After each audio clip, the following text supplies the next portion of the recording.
Smart બની છે દુનિયા સારી કરી અમે પણ છે તૈયારી સ્માર્ટ પેઢીના સ્માર્ટ સમયમાં સ્માર્ટ બની છે શાળા અમારી સ્માર્ટ બની છે શાળા મારી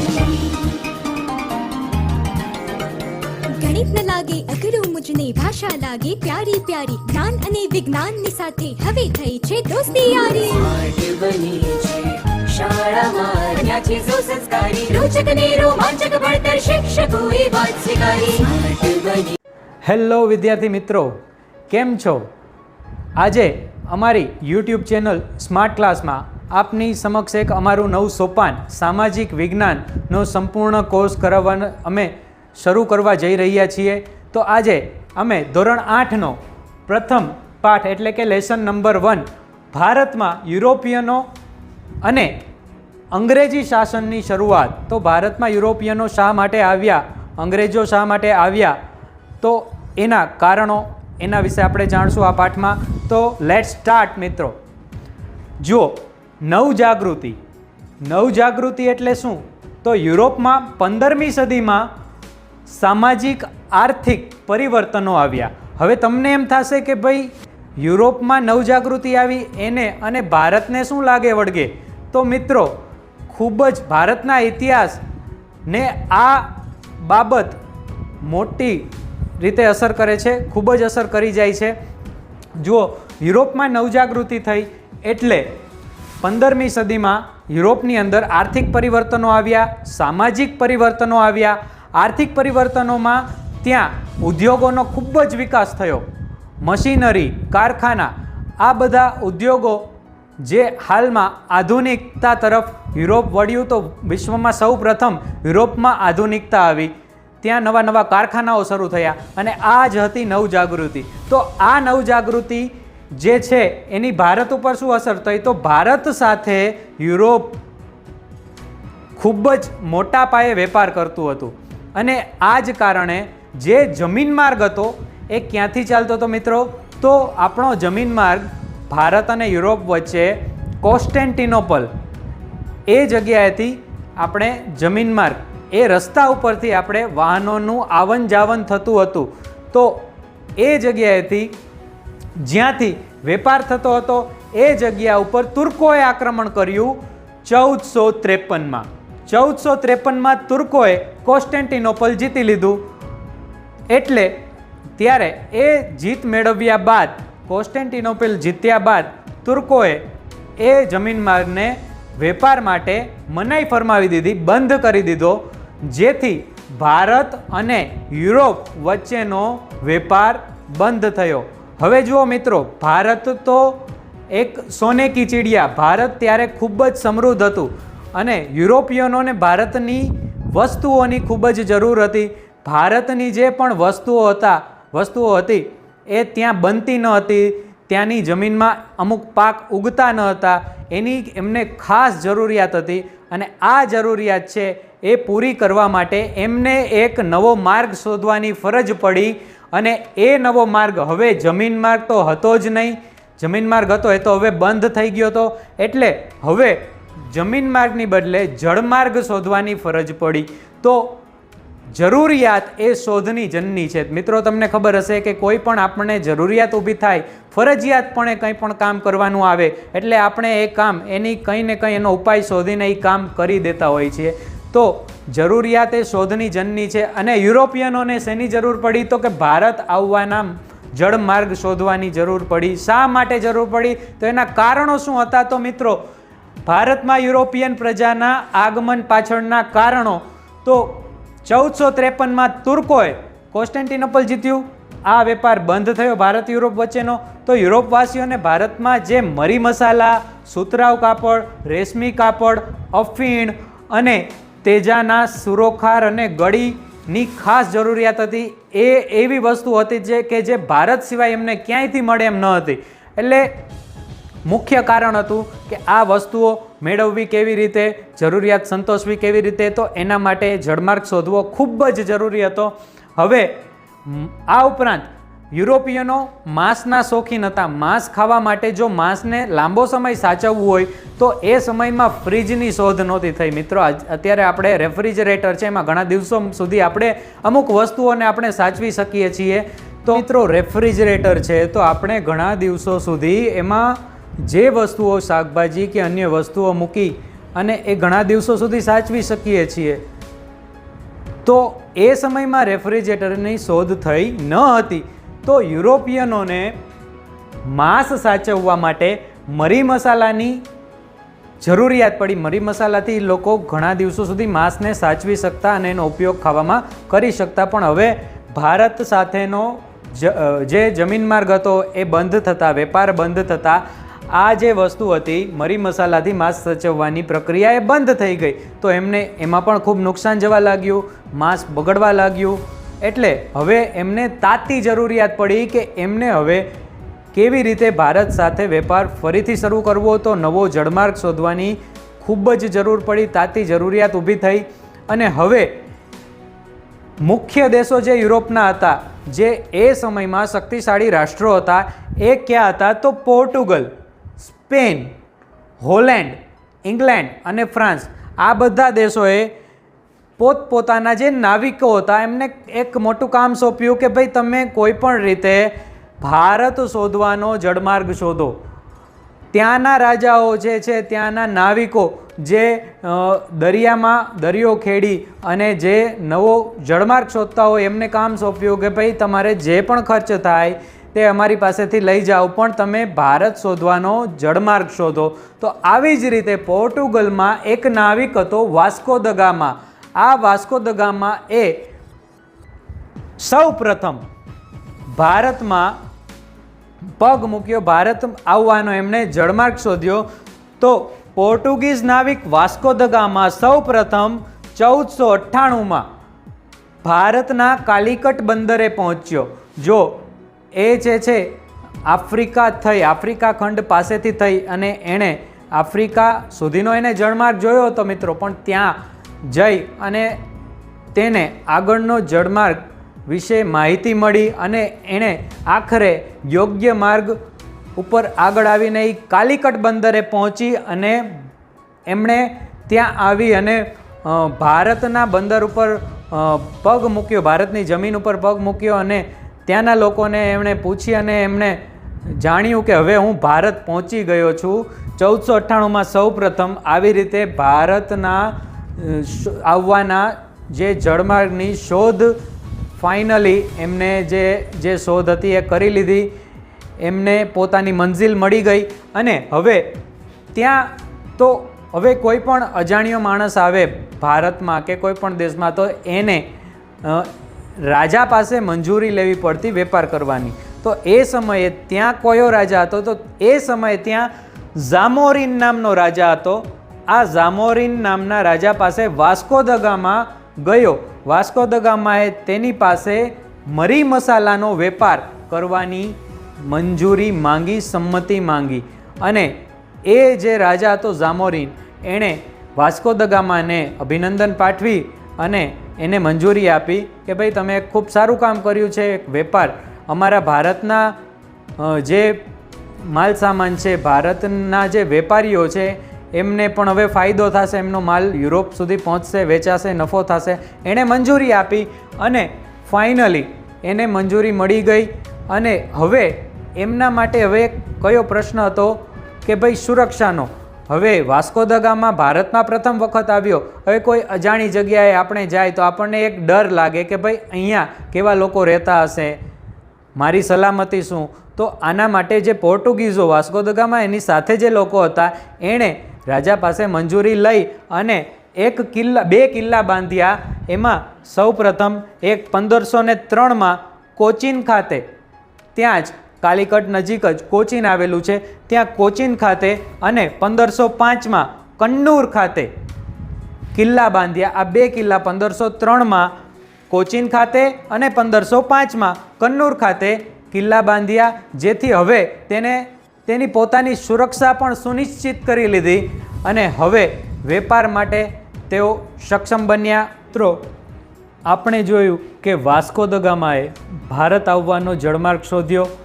હવે શરૂઆત થાય છે યુરોપની અન્ય પ્રજાઓનો ભારતમાં આવી વેપાર કરવાનો અને ત્યારબાદ ભારતમાં તેમના શાસનની શરૂઆત.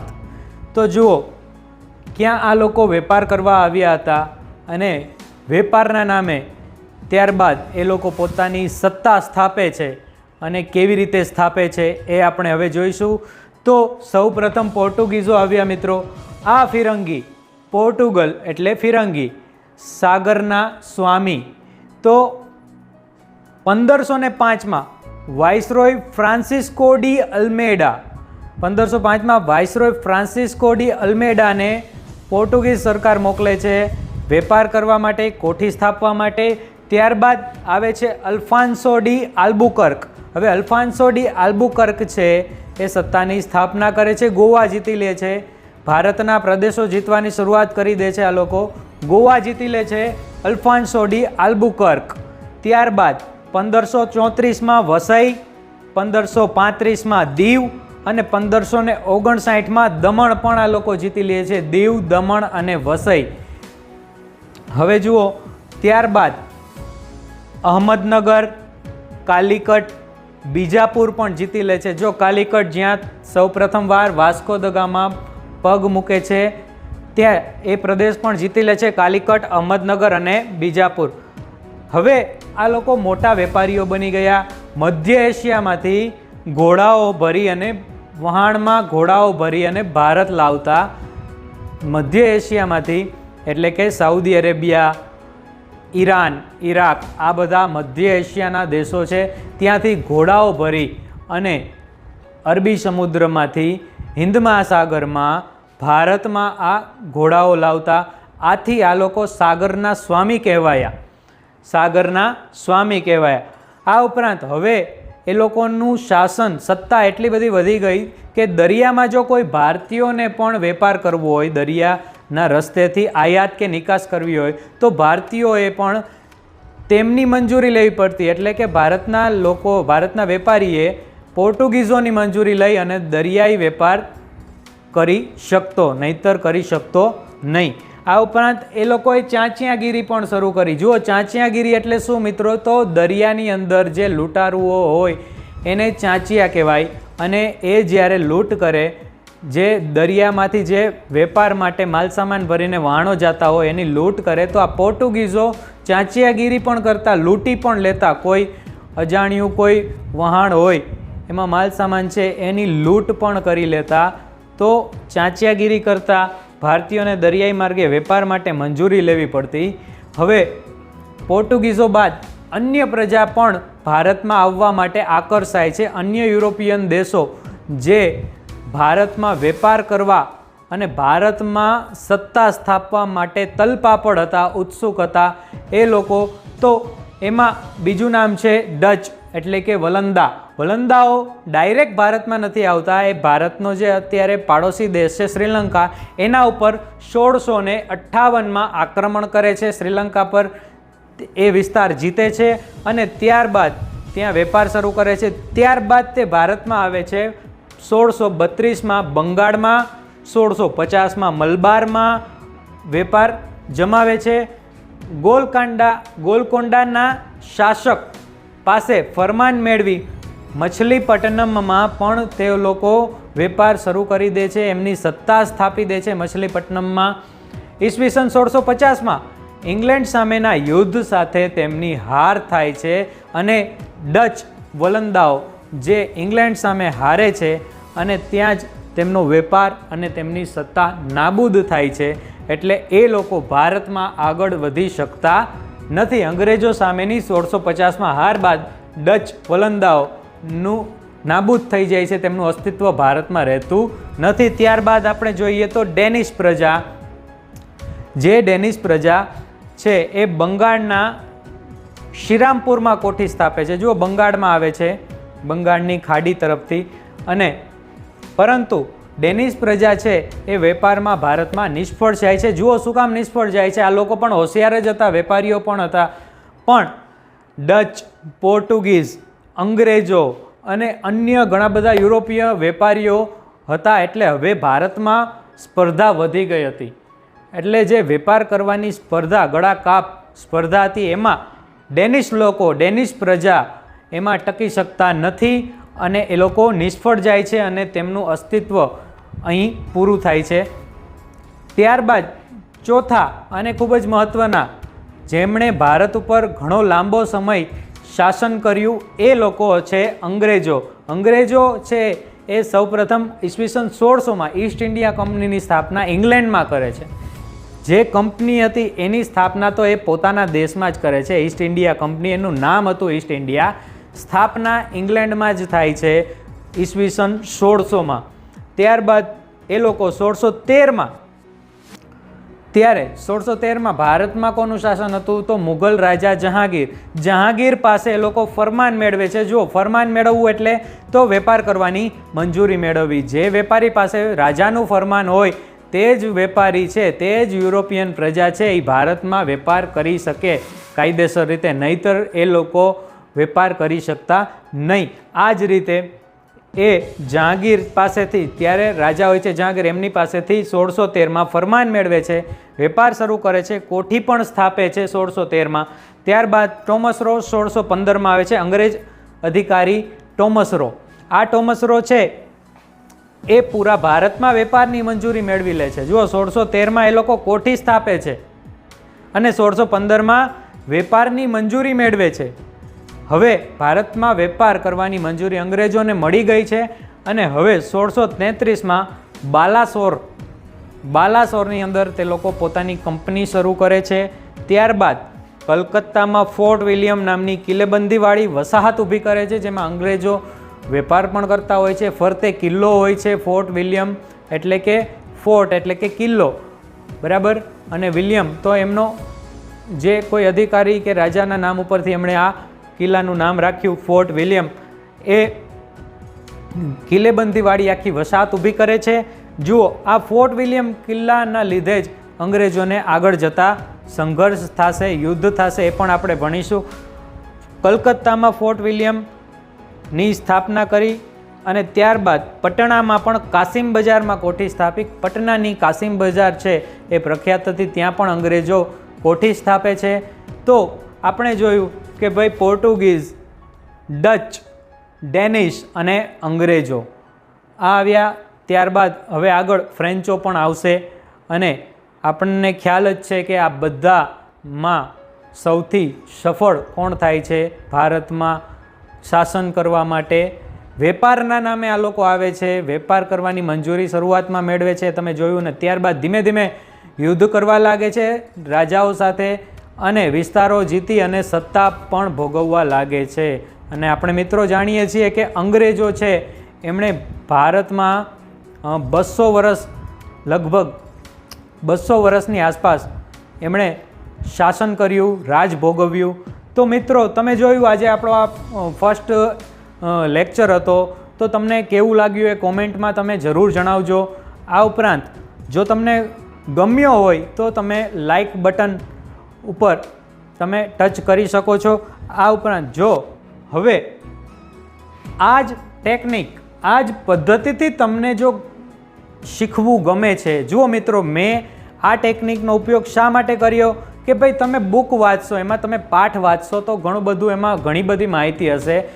એમાંથી જે વસ્તુ તમને પરીક્ષામાં ઉપયોગી હોય એ જ વસ્તુ મેં અહીંયા લખેલી છે. તમે આની નોટ બનાવી શકો છો અને ફક્ત આની અંદરથી જ તમને પરીક્ષામાં પ્રશ્નો પૂછાશે, બરાબર છે. તો તમને જે વસ્તુની જરૂરિયાત છે એ વસ્તુને આપણે સંક્ષિપ્તમાં આપવાનો પૂરેપૂરો પ્રયત્ન કરશું. તમારો સમય બચે અને ઓછા સમયમાં તમે વધુ ભણી શકો એવી આપણે પ્રિપેરેશન કરાવીશું. ખૂબ ખૂબ આભાર. Thank you very much. શાળાનો અભિગમ ફક્ત બાળકોના શૈક્ષણિક જ નહીં, સર્વાંગી વિકાસ પર ભાર આપે છે, જે માટે મૂળભૂત જરૂરિયાતો છે નહીં, એક સ્માર્ટ ભવિષ્ય તરફની આગેકૂચ છે. વિકસતા વિશ્વ સાથે